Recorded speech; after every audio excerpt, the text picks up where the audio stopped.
Shalom, Chesed, and Bruchim Habayim. Peace, grace, and welcome to this special study based on Sukkot and its connection in the renewed covenant. My name's Moreh Elitzur, and I'm glad to be participating with you all today. This is a very special study I love to do every year, dig a little deeper every year. Messiah and Sukkot, there's so many parallels here. One of the popular beliefs amongst the Messianic movement, those of us involved with the Messianic movement, are the possibilities of Messiah being born during Sukkot. There's so many great studies, but I'm going to focus on one in particular coming out of Acts 15. So let's get right into it. And Acts 15, very famous because this is the foundation of what to do with those who were not born Jewish and want to worship the God of Israel through the Anointed One, through the Messiah of Israel, Yeshua. So we see in the very beginning of Acts 15 that you have the emissaries, which is the 12 disciples of our Master Yeshua, or 11, unless you consider that Rav Shaul is stepping in the gap for the traitor. Rav Shaul, who was an enemy, is now a friend. Judas Iscariot, who was a friend, who turned his back. Either way, what we see is in the first few verses, some men came down from Judea and began teaching the brethren, unless you are circumcised according to the custom of Moses, you cannot be saved. And when Shaul and Barnabas had great dissension and debate with them, the brethren determined that Shaul and Barnabas and some others of them should go up to Jerusalem to the emissaries and elders concerning this issue. Now, just a side note right there, you see that there's two groups here, the emissaries and elders. If you're looking at this 2,000 years from now, depending on what branch of the quote-unquote Christian world you're coming from, you're probably going to think, well, the elders, that is the elders of the quote-unquote church. But I would humbly disagree. Because we see who the other group that they're having a meeting with is. In verse 5, it says, but some of the sect of the Pharisees who had believed stood up, saying, it is necessary to circumcise them and to direct them to observe the Torah of Moses. So we have the emissaries of our Master Yeshua, the doers of the word, we'll just use that term for now, and some of the Pharisees that were favorable toward our Master. Remember, the separation that takes place between the two religions of Judaism and Christianity was something that developed over time. At this point in time, there wasn't such a distinction yet. So we have these two groups discussing what to do with non-Jews. Right now it's all Jews. Jews from different schools of thought. And they're coming together as disciples of our Master Yeshua to decide what to do with these people from the nations. And look at the proof text that's given in verse 13. Read the whole chapter when you have a chance. There's so many different angles to study this portion. Very important for those of us who are disciples of Messiah Yeshua. In verse 13, it goes on to say, after they had stopped speaking, Yaakov, the brother of our Master, answered, saying, brethren, listen to me. Shimon Kefa has related how God first concerned himself about taking from among the Gentiles a people for his name. With this, the words of the prophets agree, just as it is written.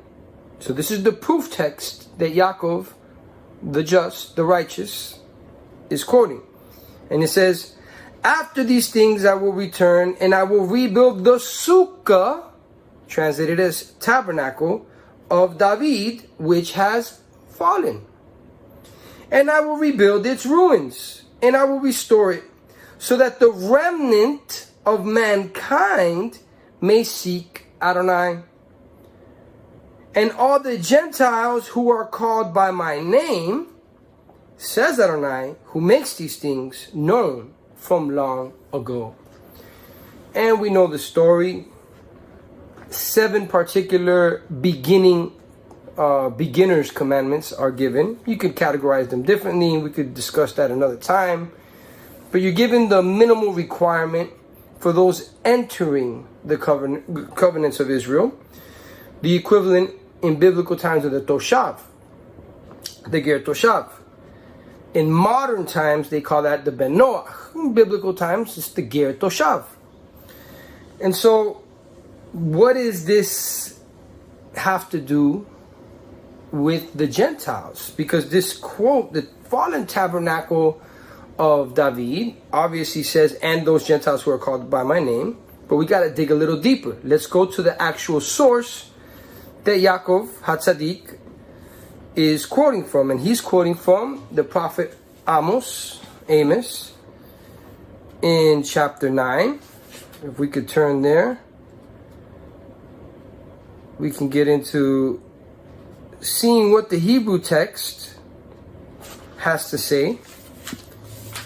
And in verse 13, we find something peculiar. It says, it reads a little different. It says, in verse 11, depending on your translation, it says, in that day I will raise up the fallen sukkah, or / booth or tabernacle of David, and wall up its breaches. I will also raise up its ruins and rebuild it as in the days of old, that they may possess the remnant of Edom, and all the Gentiles who are called by my name, declares Adonai, who does this. So the first thing that we got to understand is that Yaakov, and people could argue that even the authors of the Septuagint understood this, but I would argue that Yaakov is following the Torah and the prophets according to the older scribal tradition that is preserved in the Dead Sea Scrolls. That is what the Greek Septuagint was based on. That's why sometimes you see some minor variations from the Masoretic text, which is what the modern Bibles are based on. But they're pretty much in line in the overwhelming majority of all passages, but there are some small variations. Anyways, Yaakov, the brother of our master, quotes this passage about Edom, which all of the different branches of Judaism that debated over various issues in the first century all understood that this is associated with the Romans. Edom is associated with Rome in some way, shape, or form. And here the renewed covenant clearly makes this association. The Gentiles who are taken out of Edom are the remnant of mankind. That's what the text says. We don't even have to go dig into much commentary to see that. So the idea is that now that there are Gentiles turning to the God of Israel in a massive movement, this has to do with this restoration of a remnant among the nations. And we ask the question, why is the language, the fallen sukkah of David, applied to this event? So with that in mind, now that we have that understanding, we can turn to the next example. In the Dead Sea Scrolls, just to give a reference of other understandings on the passage of Amos, we see the following.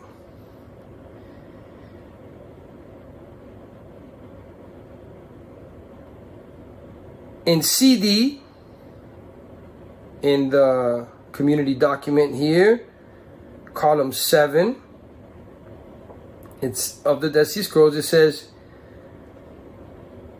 they should take care to act in accordance with the exact interpretation of the Torah for the age of wickedness to keep apart from the sons of the pit, to abstain from wicked wealth which defiles, either by promise or by vow, and from the wealth of the temple, and from stealing from the poor, the Evyonim, of his people, making widows their spoil, and murdering orphans, to separate unclean from clean, and to differentiate between the holy and the common, to keep the Sabbath according to the exact interpretation, and the festivals, and the day of fasting, according to what was discovered by those who entered the renewal of the covenant, the Brit HaChadashah, in the land of Damascus. Very interesting.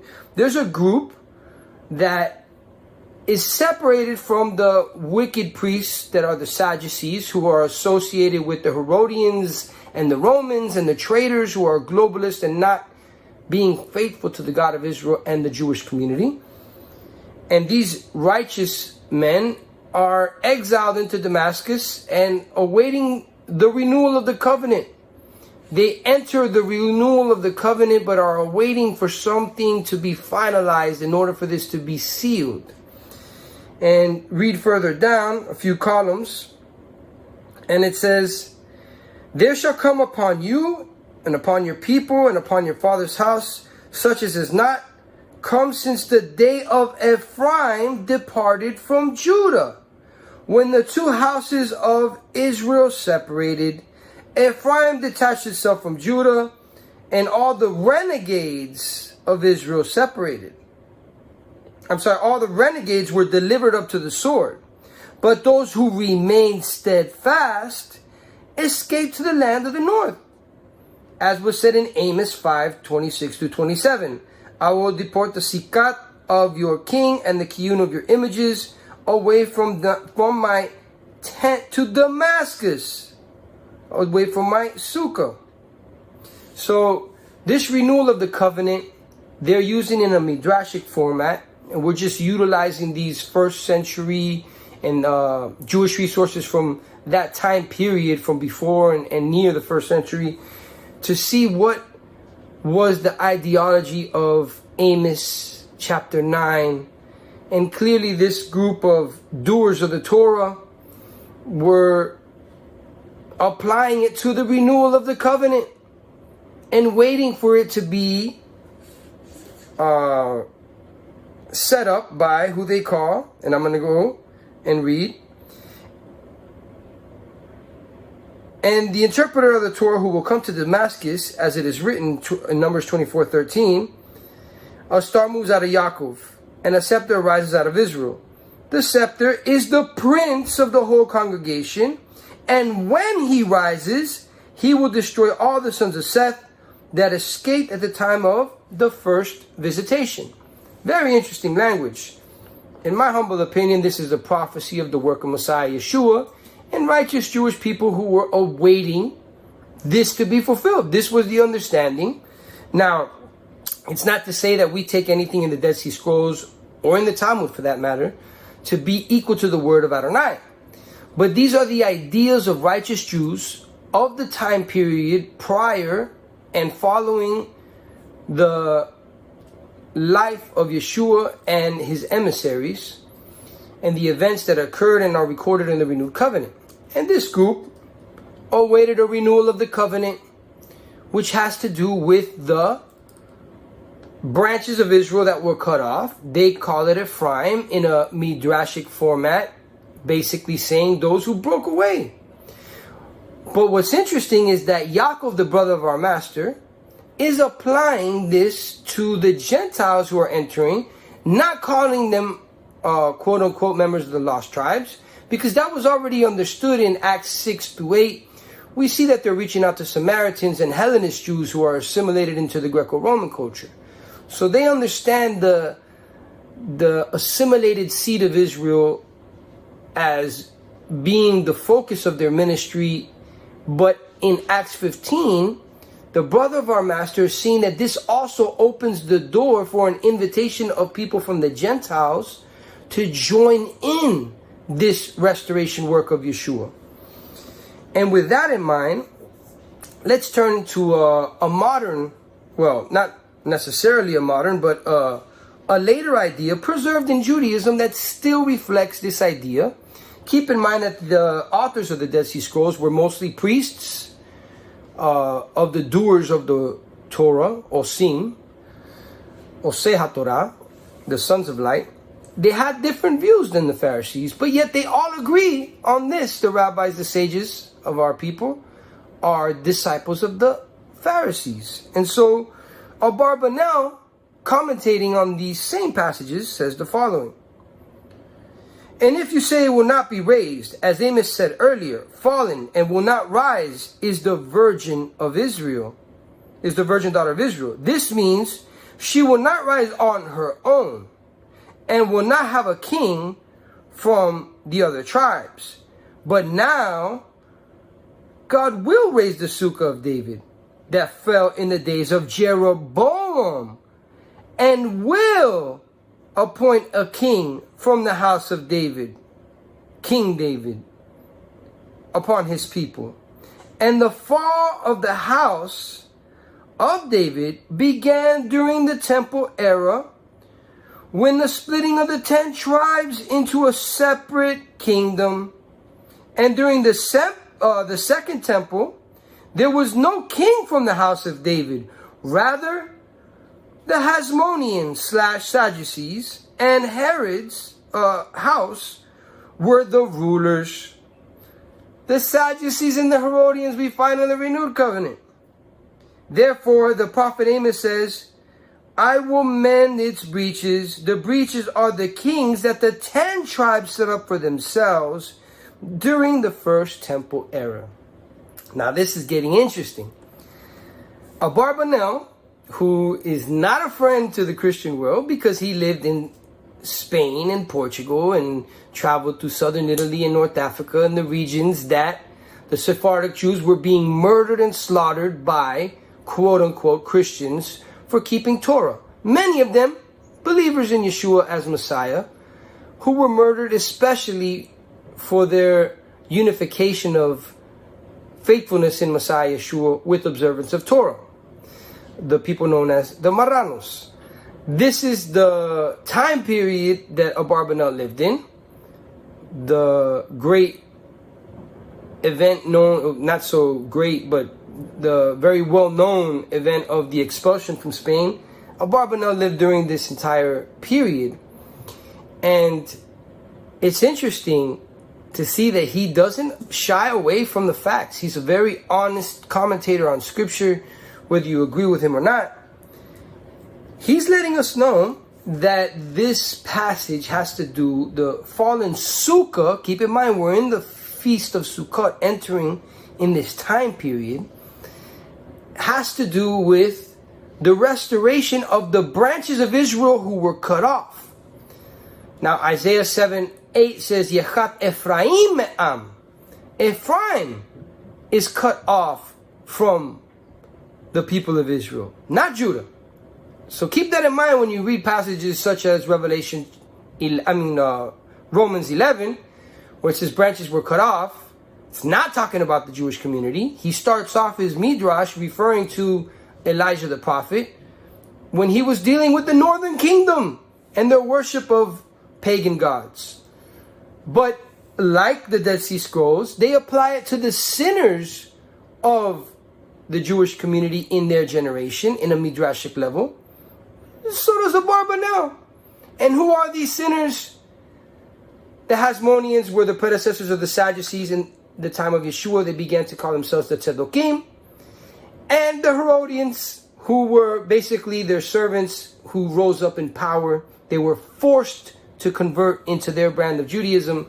And when the Herodians, who were Edomites, rose up into power, they negotiated with the Romans a little more authority as their puppets, along with their frenemies, the Sadducees. So we see that there's a harmony between all these groups within the Jewish world. Abarbanel's quoting traditional understanding from the Pharisees that passed along into the rabbinic world. We see in the renewed covenant the disciples of our Master Yeshua understanding this, and also in the Dead Sea Scrolls. So we're talking about the fallen Sukkah tabernacle has to to do with the restoration of the branches of Israel who were cut off. And somehow this gives an opening for the Gentiles who want to renounce idolatry, renounce their separation from the covenants of Israel. Think of Ephesians chapter 2. You were dead in sin. You were of that identity. And now what happens at the advent of Mashiach in his first coming? What is his job? Just keep in mind one of the additional names of Sukkot, Chag HaAsif, the celebration or the feast of the ingathering. Asif has to do with collecting something from the outside and bringing it inside. And think of the name of Yosef, the role of Yeshua in his first coming. Yosef, as Rav Schneerson explains, where his name is given by his mother, Asaf Cherpati, he has taken away my reproach, Ve Yosef li ben Acher, and has added to me another son. In other words, Yosef, his name in the Torah, represents being able to take away the shame of one who was connected as a son but is disconnected due to shame, but is also has the capacity to add another son. Exactly what we see here. We see that Yeshua, through his brother and disciples, is restoring those who were cut off and adding additional children to the family. So now, with this in mind, let's continue to look into these beautiful passages of Scripture and go to Isaiah chapter 1. In Isaiah chapter 1, Isaiah is one of the most important books of prophecy, especially regarding the revelations in the renewed covenant. All of Scripture, of course, all of the Hebrew Scriptures, but especially Isaiah chapter 1. In verse 8, it says the following: the daughter of Zion is left like a sukkah in a vineyard, like a watchman's hut in a cucumber field, like a besieged city. Venotra bat Zion kesukkah bekarem, ki meluna bemiksha keir netzura. Pay attention to that final word there. As a city besieged is using a word that's very unique to Isaiah. Netzer. The root netzer can mean a branch, an offshoot branch where something previously was maybe a stump, maybe a branch cut off and a sprout springs forth. Particular kind of branch, a young sapling. Or it can mean a guardian of something. In particular, we just went through this from Rosh Hashanah to Yom Kippur. We focus on the 13 attributes of mercy of Hashem, Exodus 34, verse 6 and 7. And the word's first appearance is in that passage, Notzer Chesed, which is the branch of grace, which they translated as mercy there, unfortunately, but it's grace, it's not rachamim. And it could also be the guardian of grace. Now, Rabbeinu Bakia explains that this branch or guardian of grace is Hashem's backup plan for the outcasts of Israel that have been cut off from the community. Meaning this is his extreme attribute of grace and mercy and all his favor for those who have absolutely no merit on their own. And with that understanding, now we can get into a little bit more of the role of Yeshua the Nazarene, or the branch of grace who restores the branches who were cut off. And where do we get that understanding from? Well, let's just go to the famous passage that I'm sure you've all heard. Isaiah 11. And what does it say in Isaiah 11? Verse 1 and 2. Then a branch will spring forth from the stem of Jesse, and a netzer from its roots will bear fruit. Then a branch will step forth from the stump of Jesse, and a branch from its roots will bear. And a branch from its roots will bear fruit. Let's listen to it in Hebrew because there's different versions. Might translate it differently.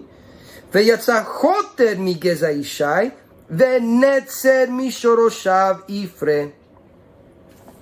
Once again, we see this word netzer associated with the sukkah. And here we have what is the circumstances that he springs forth. The stump of Jesse. There's a stump. A branch is cut off. What branch is that? Isaiah 7:8. Read it for yourself. Ephraim is cut off. Abarbanel says this. The Dead Sea Scrolls say this. Yaakov HaTzadik says this. Pretty universal understanding. Now, how does this affect those from the nations? We'll just read a little further in verse 12. What does it say in verse 12? And he will lift up a banner for the Gentiles and assemble the outcasts of Israel. Let's read that in Hebrew for a moment. Ve'nasa nes lagoyim ve'asaf nidche Israel. So, like Yosef, who takes away the reproach of one who was forgotten from his father's house. Think of the two names of Yosef's children. Menashe, Nashani Mebeit Avi, forgotten of my father's house, as Abarbanel explains it in that manner. And Ephraim, I will multiply your fruit. Menashe is in the past tense singular, Ephraim is in the future tense plural. Again, here are the two groups of Mashiach in the role of Yosef. Restore those who were cut off gives an opportunity for those who want to join. A banner for the Gentiles, as those who are restored, like the Bnei Anusim, for example. This gives an opening for all mankind to come and join the family. As Yaakov the righteous, the brother of our master, and leader of the movement once our master returns to the Father, established this as a case precedent in the works of the emissary, known as Acts, to certify that the work of our master not only opens the door of restoration for those who have been cut off, but opens the door for all mankind to join the covenants of Israel, as stated in Ephesians chapter 2. You who were far off are now brought close by the blood of Messiah into the commonwealth of Israel. So now, let's finish this verse. And I will gather the dispersed of Judah from the four corners of the earth.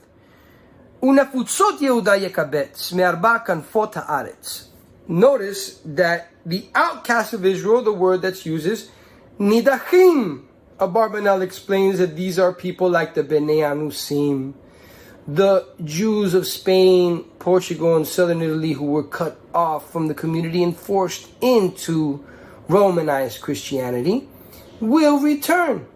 But I say that this was already the case in the time of our Master Yeshua, as Abarbanel so nicely pointed out, as well as the Dead Sea Scrolls. There were sinners in charge of the community at that time, and no, they were not the rabbis. They were the Sadducees and Herodians. I'm sure there was a lot of accomplices from all groups who were not faithful, but those were the two main groups who were associating themselves with the Romans. As we see in the book of John, they say that their loyalty is to Caesar, their only king, as they hand over our Master Yeshua. It's important to make the distinction that this is not the Pharisees. Gamliel in Acts chapter 5, verse 38 going down, clearly gives his voice to not go against the disciples of Yeshua. And as we know in early traditions of the disciples of Messiah, Gamliel was a friend of our master. And there are many examples like Nakdimon, Nicodemus, and Yosef min Haramatayim, Joseph of Arimathea, which is actually a code for something. And I look forward to Rabbi Shapiro's book on Romans 11, because this passage that I just read from Isaiah 11:12 is actually quoted in Romans 11 as branches are cut off. Nidchu. This is speaking of the outcasts. In the same way that the Samaritans, the remnant of the northern kingdom mixed up with the Gentiles, are given an opportunity to return in Acts 6-8 through the work of Messiah, this gives the opportunity for the Gentiles to join as well. And that is Yaakov the righteous point in Acts chapter 15. But there's more. Now let's jump to the book of John, the good news according to Yochanan's testimony, in the well-known passage of chapter 7, and its association with Sukkot will make a little more sense now. Now, I really recommend digging into that chapter and giving it its own time and study, but I just want to focus on one verse, and you'll see why in a moment. In chapter 7, just with verse 10, what does it say? But when Yeshua's brothers had gone up to the feast, then he himself went up, but not openly, but as in secret. Why would Yeshua the Nazarene go up in secret? Well, as Abarbanel in the Dead Sea Scrolls mention, who's in charge at the time of the temple? The Sadducees and the Herodians are those who are in charge. The friends of Rome, the enemies, the globalists, those who are not loyal to the people of Israel and the God of Israel and the Jewish community. These are the Hellenists. Now, there were Hellenists in the sense of people who lived in the exile, influenced by Greek and Roman culture, and they still tried to keep Torah and still love their people. That was one end of the spectrum, but the extreme end of the spectrum were those who were really, really embracing the Greek and Roman culture to the extent where they disregarded their own Jewish heritage and didn't appreciate it, and were more loyal to their own positions and wealth. And these were those who were being rebuked by the master and his emissaries. The same people that the Dead Sea Scrolls rebuke, and even the sages of Israel rebuke. It's very important to make that distinction, because unfortunately, one of the biggest lies told by Romanized Christianity is the quote-unquote misquoted and misinterpreted verses that blame the entire Jewish community for the death of our Master Yeshua, in the sense of betraying him, which is not true, because all of his disciples were Jewish and they were loyal to him. However, we are all guilty, because Mashiach had to suffer what he suffered for our sake. But going back to our study here and its connection with Sukkot, our Master Yeshua is going to fulfill a mission during Sukkot, but he has to move in secret. Let's continue working with this secret. If we go to chapter 11 of the testimony according to Yochanan, what does he say? In verse 45, it says, Therefore many of the people who had come to Miriam and saw what Yeshua had done, he raised Lazarus from the dead, believed in him. But some of them went to the Pharisees and told them the things which Yeshua had done. Therefore the chief priests, who are they? Sadducees, and the Pharisees convened a council and were saying, What are we doing? For this man is performing many signs. Now, pause. Which was the Pharisee known to associate with the Sadducees, the high priests? His name is Rav Shaul. He was the enemy of the Messianic movement, who was not loyal and obedient to the instruction of Gamliel the elder, who was a good Pharisee who stood up and voted in favor of the Messianic movement. So this is something that I want to leave as a side note. It's not the Pharisees as a whole. As I stated, Gamliel himself, the Nasi of the generation, is in favor of the Messianic movement. And the Pharisee who was associated with the Sadducees, Rav Shaul, Paul, ends up repenting and being one of our greatest teachers and leaders of the movement. Continuing in verse 48, if we let him, referring to Yeshua, go on like this, then all men will believe in him, and the Romans will come and take away both our place and our nation. Prophetic moment. But one of them, at least they tried. This is prophecy about the replacement theology. But one of them, Caiaphas, who was high priest that year, said to them, a known Sadducee, you know nothing at all, nor do you take into account that it is expedient for you that one man die for the people, and not that the whole nation should perish. Wow. Now, he did not say this on his own initiative, but being high priest that year, he prophesied that Yeshua was going to die for the nation. Pause. A Sadducee, the group that is responsible for betraying our Master Yeshua, who no longer exists unless you count the Karaites as their offshoot, he's still used by the Spirit of the Most High to prophesy and acknowledges that Yeshua has to die for the nation. But wait, and not for the nation only, but in order that he might also gather together into one Bnei Elohim, the children of God who are scattered abroad. The children of God is a reference that we see in Parashat Noach, for example. All mankind was one. The first scattering takes place at the Tower of Babel. That's where there's a division between mankind. And so from that day on, they planned together to kill him.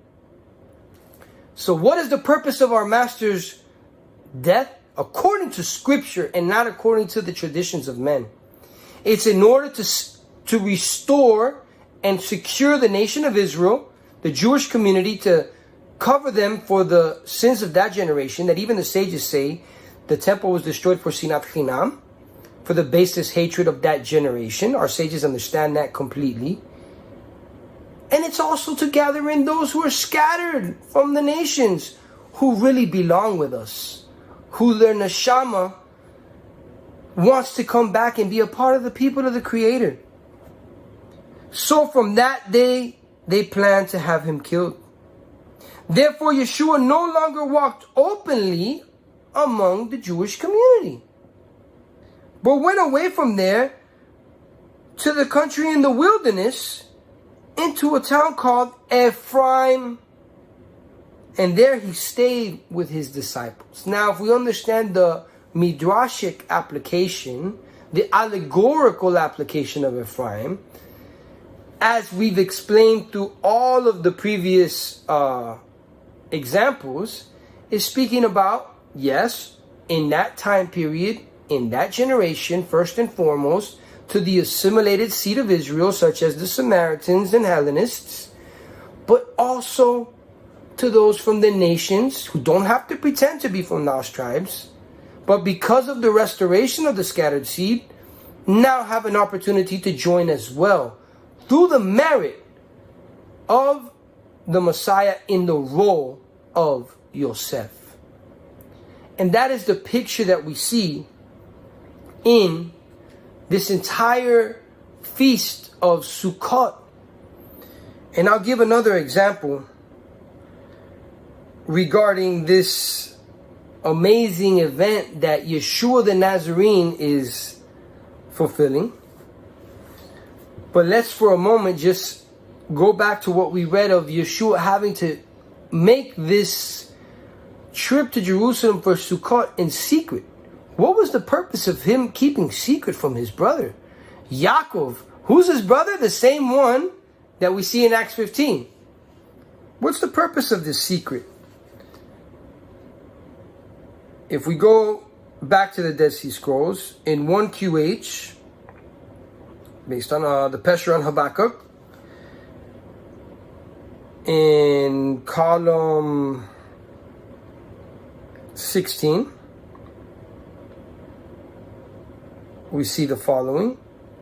I give you thanks, Adonai, because you have set me at the source of streams in a dry land, at the spring of water in a parched land, in a garden watered by channels, a plantation of cypress and elms together with cedars for your glory, trees of life in the secret source, hidden among all the trees at the water, which shall make a netzer grow in an eternal plantation.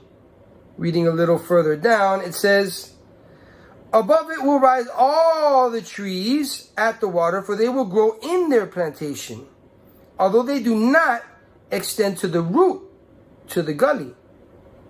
Branches that are added, that are not originally from the root. However, he who causes the holy netzer, the holy shoot branch, to grow in the true plantation hides. He is not considered, nor is known. Its mystery is sealed. Now allow me to read that last part for you in Hebrew. Va'yovel lo yishlechu shoresh umafriach netzer kodesh lemata'at emet soter belo nekshav ubelo noda chotam razo. The netzer who restores all these fallen branches and adds and grafts in new branches is not going to be known. It's going to remain in secret. To who? To the Jewish community as a whole. Until what? Until the fullness of the Gentiles. Now, in order to understand a little better the fullness of the Gentiles, I highly recommend reading the Rivka Remnant by Rav Shapira, where he gives a good explanation about this, because there's a lot of confusion on this. People beginning to understand these connections, but going off into racial theories of lost tribes and not understanding. I'll just give one reference from the sages of Israel, from the rabbinic point of view, that this is a universal understanding that was held in the time of our master from different branches of Judaism. It says in Pesachim 87b, and Rav Eliezer said, the Holy One, blessed be He, exiled Israel, referring to the northern kingdom, among the Gentiles, only so that converts would join them, as it is stated in Hosea 2:25. And I will sow her to me into the land. Does a person sow a seah of grain for any other reason than to bring several core of grain during the harvest? And so, this just so happens to be the same passage we see that Kepha, the emissary of our Master Yeshua, quotes in 1 Peter chapter 2, verses 9 through 12. He quotes these passages based on Hosea chapter 1 and chapter 2 that are applied to Ephraim, and applies it to the Gentiles and calls them sojourners, residents and sojourners, gerim vetoshvim. The same thing that we see Yaakov, the righteous brother of our master, applying to the Gentiles in Acts 15. And this beautiful event began, this work began with our Master Yeshua, but the fullness of it is when the nations, the remnant from the nations, make that return to Israel, as it is stated in Jeremiah chapter 31, verse 6. For there will be a day where the Nazarenes in the Mount of Ephraim will call out, let us return to Zion, to our God. The literal reading of that, your translation may say watchmen or some other word. It's Netzarim Behar Ephraim, those offshoot branches and restored branches that are grafted in to where the tabernacle of David had fallen.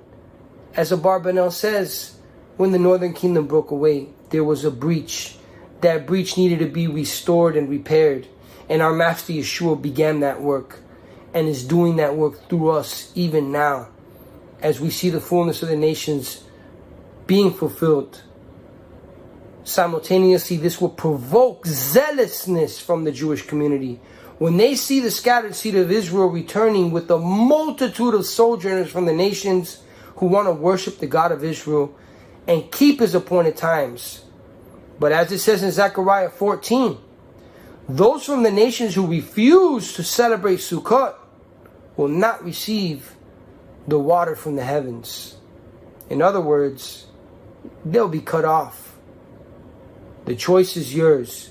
This time of Sukkot is a beautiful time of year where we come together.